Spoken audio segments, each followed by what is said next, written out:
Et vous êtes là pour venir décortiquer un peu tout ce qui se passe en ce moment dans la tête d'un certain nombre de lycéens. Vous accompagnez aussi au quotidien, souvent perçu Parcoursup comme un passage obligatoire, un peu angoissant aussi. Est-ce que c'est ce que vous constatez en ce moment auprès de ceux que vous accompagnez? Alors effectivement, je constate une angoisse croissante, effectivement, depuis le jour d'ouverture de Parcoursup.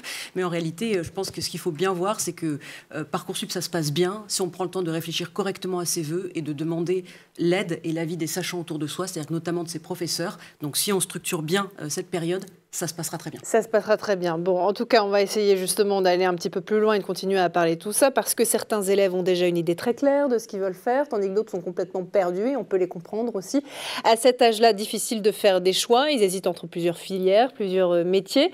Comment vous les conseillez justement, ces jeunes aujourd'hui qui ont peut-être plusieurs passions, plusieurs envies et pour qui c'est difficile de faire un choix, de faire le tri aussi dans les 24 000, c'est ça, formations qu'il y a sur Parcoursup? Qu'est-ce que vous leur dites? Écoutez, c'est pas évident, mais je pense qu'il faut essayer de sortir de l'idée qu'aujourd'hui, leur but est de trouver un métier, parce qu'on le sait, les métiers de demain vont changer. Donc, si les élèves se projettent vers un métier qui disparaît en cours de formation, ce serait un petit peu dommage.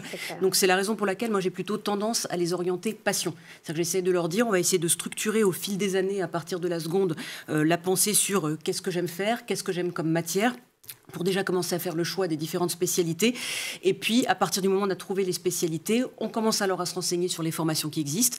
Le but, finalement, c'est de faire un très bon premier cycle dans le supérieur. Donc, si on aime les matières, on sera dans les meilleures dispositions pour réussir dans le supérieur. Et si on fait un très bon premier cycle, on réussira un excellent second cycle, c'est-à-dire tout ce qui est master, qui est en réalité le plus important.